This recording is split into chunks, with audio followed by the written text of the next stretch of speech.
आपको ना मैं आज कुछ बुक्स रिकमेंड करना चाहूंगा जो बेस्ट सेलर रह चुकी हैं। जैसे जीत आपके शिव खेड़ा की लिखी हुई बुक है।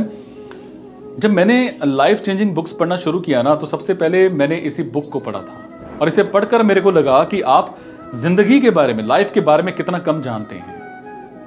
यह बुक बताती है कि लाइफ में आप कौन सी नॉर्मल मिस्टेक्स करते हैं जिसके कारण आगे जाकर आपको पछताना पड़ता है, और उन गलतियों से कैसे बचा जाए और कुछ बेहतर बातों को अपनाकर आप अपनी लाइफ में कैसे सुधार कर सकते हैं। ये सब इस बुक में कुछ कहानियों और नियमों के फॉर्म में बताया गया है, और मेरे को लगता है कि ये आपकी लाइफ में चेंज का पहला स्टेप हो सकता है। इसलिए इस बुक को आपको सबसे पहले पढ़ना चाहिए। सन्यासी जिसने अपनी संपत्ति जो थी वो बेच दी, ये भी बुक का नाम है, सन्यासी जिसने अपनी संपत्ति बेच दी। इस बुक में वो व्यक्ति की कहानी है जो अपने काम, अपने शरीर की बीमारियों से तंग आकर अपनी सारी संपत्ति बेचकर सच की तलाश में निकल पड़ता है। फिर कुछ समय के बाद उसे कुछ सन्यासी मिलते हैं, जिसके बाद उसकी लाइफ जादुई तरीके से बदल जाती है। ये बुक हर दिन के साथ लाइफ को कैसे आनंदमयी बनाया जा सकता है, इसके प्रति मोटिवेशन देती है। इसको आप जरूर पढ़िएगा। ऑलकेमिस्ट, यह बुक भी एक कहानी के तौर पर है कि कैसे एक मुसाफिर अपने सफर की ओर चल पड़ता है, जिसके बाद उसके सामने कई बड़ी परेशानियां आ जाती हैं और उसे लाइफ की इंपॉर्टेंस और पॉसिबिलिटीज का परसेप्शन हो जाता है। इस बुक को पढ़ना एक तरह से किसी सपने को पूरा होते हुए देखने जैसा होता है।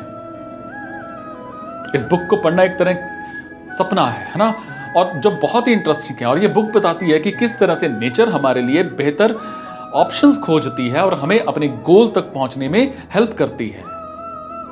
शिव रचना अमीश त्रिपाठी की बुक है। ये एक नहीं बल्कि 3 बुक्स का सेट है, जिसमें पहला पार्ट मेलुहा के मृत्युंजय, दूसरा नागांव का रहस्य और तीसरा वायु पुत्रों की शपथ है।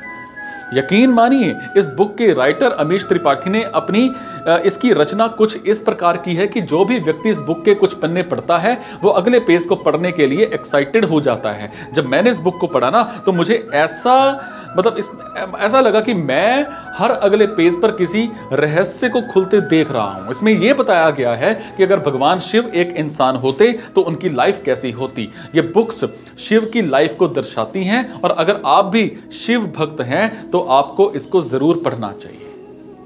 रहस्य रोंडा बर्न है ना, इन्होंने लिखी थी। यह बुक रोंडा बर्न के द्वारा लिखी गई है, जो एक ऑस्ट्रेलियन टेलीविजन राइटर और प्रोड्यूसर हैं। इस बुक में वो बताती हैं कि कैसे एक इजी मेथड से, जिसे लॉ ऑफ अट्रैक्शन कहा गया है, उससे आप अपने सपनों के कितने करीब जा सकते हैं। वो इस लॉ के बारे में पूरे डिस्क्रिप्शन के साथ समझाती हैं कि ये कैसे काम करता है और हम इसका कैसे यूज कर सकते हैं। वो इस बुक में 2 चीजों पर जोर देती हैं। पहली, सकारात्मक रहने की शक्ति जो आप विजुअलाइजेशन के साथ ला सकते हैं, और दूसरा, आभार प्रकट करने की शक्ति। और यह बुक आपको अपने सपनों को पूरा करने के हर अवसर को हासिल करना सिखाएगी और सफलता तक पहुंचाएगी।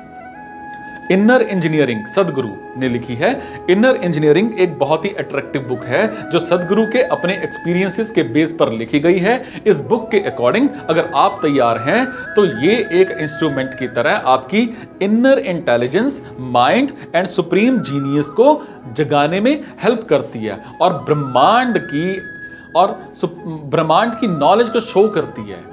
रियलिटी में ये आपको इनर स्ट्रेंथ प्रोवाइड करती है और इंटरनल एनर्जी देती है। इसमें revolution, vision, mystery and spirituality का एक्सपीरियंस है, जो आपके इस दुनिया को देखने के नजरियों को पूरी तरह से बदल के रख देता है।